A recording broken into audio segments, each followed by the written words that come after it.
Coucou, j'espère que vous allez bien. On se retrouve, ah oui, dans la même tenue qu'avant. On va pas faire de chichi parce que en fait, je tourne 2 vidéos d'affilée et voilà, je pense que les dessous du décor, vous les connaissez. Vous savez bien que parfois on fait plusieurs vidéos d'affilée.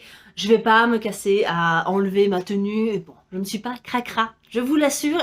Même si j'ai une tenue un peu chelou avec un chignon un peu chelou, je vous assure, c'est des vêtements propres. C'est juste que je le porte le même jour, forcément. Donc on se retrouve pour une vidéo que je vous ai annoncée juste la semaine passée. Il s'agit des livres que je dois impérativement lire cette année parce qu'ils ont été choisis par mes amis, mais aussi 2 par ma fille et 2 également par moi. Oui, il faut bien se faire plaisir aussi, hein. Donc ça nous fait un total de 12 livres, un par mois. Je dis ça, probablement cette vidéo sortira en février, je n'ai toujours pas lu un des livres, mais c'est pas grave. On va y arriver, il y en a beaucoup de romantécies, donc je pense que le challenge de Nina Quill va tomber à pic. Donc c'est parti. Alors, il s'agit d'une de mes dernières acquisitions. Je l'ai acheté au salon du livre de Wallonie, je pense que c'est ça. Donc à Mons, il s'agit de Un cas de Vincent Portugal aux éditions Plume Blanche. La couverture m'a tapé dans l'œil, c'était incroyable. J'ai trop envie de le lire. C'est un one-shot en plus, ce qui pourrait en contenter plus d'un. Il est assez court. Je sais pas trop comment ça va se goupiller. J'espère que ça va aller, que je serai pas frustrée de la fin. Parce qu'il y a quand même que 230 pages, mais j'ai hâte. J'ai vraiment hâte. Je pense que forcément, on parle des Incas avec un peu de magie, je crois. Je préfère même pas trop. J'avais lu la 4e de couverture quand je l'ai acheté, mais on va juste se contenter de cette beauté. Et se laisser aller parce que j'ai peur en fait de me dire oh je m'attends à ça et finalement c'est pas ça. Vous voyez ce que je veux dire? Ensuite, ça c'est un qui a été décidé par ma fille. Elle a bien tapé parce que ça fait des années, enfin des années, oui ça fait des années que j'ai envie de le lire. Il s'agit de Witches Steeped in Gold de Shannon Smart. Désolée. Donc là j'ai dans la version Fairy Loot, j'ai déjà le tome 2 aussi. Donc cette version est juste incroyablissime. Alors, je ne sais pas trop de quoi ça parle. Je pense que c'est juste... Enfin, évidemment, ça parle de sorcières. Qu'est-ce que je disais Oui. On parle d'une prisonnière, un petit peu à mon avis, Kéléana. Je ne sais pas. Je préfère même pas. Je sais qu'elle a été traduite en français. Chez De Saxus, il me semble d'ailleurs. Donc, je vais me plonger dedans, à mon avis. Je voudrais juste savoir... est-ce que c'est de la romantasy? Histoire que je le mette ou non dans le challenge de Nina Quill. Si c'est de la romantasy, je le mettrai, j'essaierai de le lire à ce moment-là. Si c'en est pas, bon, je le lirai à un autre moment donné. Mais c'est vraiment beau, les en-têtes de chapitre, le jaspage. Donc oui, je suis fan de... Il est vraiment magnifique. Voilà, donc n'hésitez pas à me le dire si c'est juste une romantasy. J'ai pas envie d'être spoilée. Juste, dites-moi quoi. Un autre livre choisi par ma fille, il s'agit du tome 2 de Kezia, l'héritière des Sahel, de Maddy Plume. Donc c'est de l'auto-édition magnifique, je tiens à le préciser. Les en-têtes de chapitres sont juste dinguissimes. Maintenant, ça a été réalisé par Tiff, c'est trop bien. Donc vous pouvez remarquer qu'elle a bien choisi. Elle a choisi un livre qui était dans ma palle depuis un sacré paquet de temps, et Kezia, qui est le tome 2 d'un premier tome évidemment, que j'ai lu il y a tout pile 1 an, et ben voilà, ça me tarde de connaître la suite. J'avais plutôt bien aimé le tome 1, c'était pas un coup de cœur, mais parce qu'il me manquait cette vibe de romantasy, enfin la romance en fait, la romance qui est très slow burn, et j'avais envie d'un petit coup de boost, vous voyez. Je crois que j'avais très envie d'adulte, et j'ai eu ici du young adulte, donc voilà, c'est pas du tout la faute de Maddy Plume, elle écrit fort bien. Donc n'hésitez surtout pas à aller voir le tome 1, parce que franchement elle est hyper gentille. En plus, n'hésitez pas à aller voir son Instagram, elle publie quand même assez souvent, donc voilà. Le tome 2, elle a bien tapé ma fille, et je suis vraiment fière d'elle. Pour rappel, ma fille n'a que 3 ans, et c'est génial que je puisse lui demander ça et qu'elle accepte de bon cœur. Donc oui, si vous arrivez sur la chaîne, je suis fan de mes filles, je suis en pamoison. Il n'y a pas d'autre mot. Bref, voilà. Kezia, de la romantasy, j'ai trop hâte de connaître la suite et d'avoir un peu le fin mot de l'histoire, même s'il y a un tome 3 en préparation, donc je pense que... c'est pas fini. Évidemment, je ne pouvais pas ne pas mettre moi-même La Reine Traîtresse, le tome 2 donc du Pont des Tempêtes de Daniel L. Jensen aux éditions Bragelonne. Je suis beaucoup moins fan de cette couverture que le tome 1. Voilà, je préfère le dire. Par contre, très très fan ici de ça. Il est magnifique. Il est juste dinguissime. Incroyable. Je n'ai pas besoin de dire, évidemment, le Pont des Tempêtes, ça a été mon coup de cœur intégral, mon coup de cœur de malade mental, et donc il fallait que je le mette. C'était pas possible de pas le mettre, c'est comme ça. Donc nous voilà avec celui-là, et c'est parti. Un livre parfait pour Halloween, il s'agit de La Cour des Miracles de Victor Dixon aux éditions La Collection R. Oui c'est ça, c'est Robert Laffont dans La Collection R. Hyper fun. Je suis trop contente qu'on me l'ait mis parce que c'était un cadeau et que j'ai lu le tome 1 il y a 2 ans, 1 an, 2 ans, je ne me souviens déjà plus. Et je m'en souviens encore. Maintenant, c'est vrai que, évidemment, comme tout le monde, ça s'effiloche tout doucement. Mais je m'en souviens quand même assez pour pouvoir plonger dans ce tome-ci avant que ça s'effiloche. Et vraiment hâte, parce que Victor Dixon a fait un travail de malade sur son univers, un univers qui, somme toute, pourrait penser être banal, dans le sens où, voilà, ça parle de vampires. Maintenant, c'est pas des vampires très très gentils, vraiment pas gentils. En tout cas, dans le tome 1, il n'y en a pas un seul qui est gentil. et vraiment, on est avec une héroïne qui est un peu borderline, hein, je trouve. Elle n'est pas méchante, mais je la trouve pas extrêmement gentille, donc je suis pas extrêmement attachée à Jeanne, je crois que c'est comme ça qu'elle s'appelle, je me souviens déjà plus. Donc voilà, mais sur la fin, il y a un truc de malade, et voilà, j'ai envie de savoir un petit peu ce que ça va donner avec le nouveau statut. Je vous dirai rien, je vous spoil rien. Donc voilà, je suis trop contente qu'on me l'ait choisi parce qu'il était temps, et comme ça, je peux savoir si je fais le tome 3 direct. Alors oui, je pense que je vais dire ça à chaque fois parce que je suis trop contente en fait des livres qui m'ont été choisis.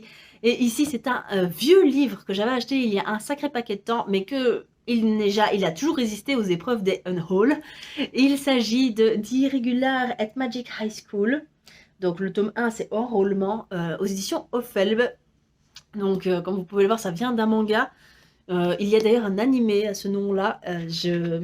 J'adore les animés. Mais là, pour le coup, celui-là, il me dirait bien. Hein, donc, vous voyez, il y a les illustrations des animés. Donc, voilà, j'ai trop envie. C'est vraiment les tropes que j'aimais de base à l'époque. Maintenant, c'est vrai que j'ai un peu grandi. Mais j'aime toujours autant. Je crois que ça parle, évidemment, d'un lycée. Je crois que c'est ça, avec des pouvoirs magiques. Et évidemment, on va suivre, à mon avis, soit... je pense que ça, à mon avis, c'est ce monsieur qui est irrégulier, forcément, dit irrégulier. Et ça arrive encore assez souvent dans ce type-là. Maintenant, je sais pas si ça existe encore fort, mais à l'époque, en tout cas, quand je regardais vraiment beaucoup d'animés, c'était assez commun. Un garçon ou une fille, mais c'était principalement un garçon, arrivait quand même dans une école. Et finalement, il avait pas de pouvoir, peu de pouvoir, un pouvoir un peu bas de gamme, on va dire. Et finalement, il va devenir très badass au fur et à mesure. Donc, je pense que c'est un peu ce trope-là. J'aimais bien. Donc, franchement, à mon avis, je vais plonger avec bonheur dans ce livre en mode, voilà, c'est un peu le cocooning, voilà, vous voyez. Ici aussi, j'ai hâte de le commencer parce qu'il y a le film sur Netflix que je me retiens de faire parce que, parce que j'ai le livre. Il s'agit de L'école du bien et du mal de Soman Kainani. Oh, je suis vraiment désolée si je prononce vraiment très mal. Mais c'est pas moi. Enfin, je sais pas. Donc c'est aux éditions PKJ. J'ai vraiment hâte de commencer ce jeunesse vraiment, vraiment, vraiment beaucoup avec ces deux jeunes filles qui doivent aller dans l'école du bien ou l'école du mal en fonction, enfin je pense que c'est genre des contes, je sais plus trop. Et finalement, suite à une erreur ou non, je ne sais pas, elles vont être inversées. Donc celle qui devait aller normalement dans l'école du bien va se retrouver dans l'école du mal et inversement. Donc j'ai très hâte. Mon ami m'avait offert les 3 premiers tomes et j'ai toujours pas lu. Alors qu'en vrai, j'ai toujours envie, hein, donc c'est un petit jeunesse. C'est vrai que le jeunesse de base, je n'y vais pas naturellement. Mais une fois que j'y suis et que je me mets à lire un jeunesse, j'adore. C'est fluide, c'est génial. En fait, on se repose et c'est... Enfin, je sais pas, je suis juste bien, je ne suis pas en train de me demander: «Mince, c'est quoi qu'elle a voulu dire?» Non, je suis bien, j'ai le sourire, c'est parti et ça se lit vite et ça, c'est vraiment toujours hyper satisfaisant, je trouve, avec un jeunesse. C'est de voir que ça se lit hyper vite et ça ne va pas déroger à la règle, au final, chez PKJ, c'est toujours écrit gros. Voilà, ça va être trop bien. Alors là, c'est un livre aussi que j'ai très envie de lire depuis un sacré paquet de temps, mais je l'ai jamais sorti parce que ça me fait un peu peur. Le format est un peu spécial, vous allez comprendre. Il s'agit de Illuminae de Amy Kaufman et Jay Christophe. On ne les présente plus ces auteurs-là chez Casterman. Et oui, pour ceux qui ne connaissent pas, voilà un peu comment est présenté le roman. On a des pages de romans classiques, mais on a des mails, parfois des rapports. C'est un récit de science-fiction. Ça, la science-fiction, j'ai pas de problème, j'adore. Mais voilà, je ne sais pas à quoi m'attendre avec tout ça, donc on ira, on se plongera, et j'espère que ça va être pépita, parce que, en fait, j'ai envie de l'aimer, mais j'ai peur de moi-même fixer la barre trop haut. Voilà, hein, les délires dans ma tête. Hein. Donc, science-fiction, un livre un peu bizarre, un ovni du genre peut-être.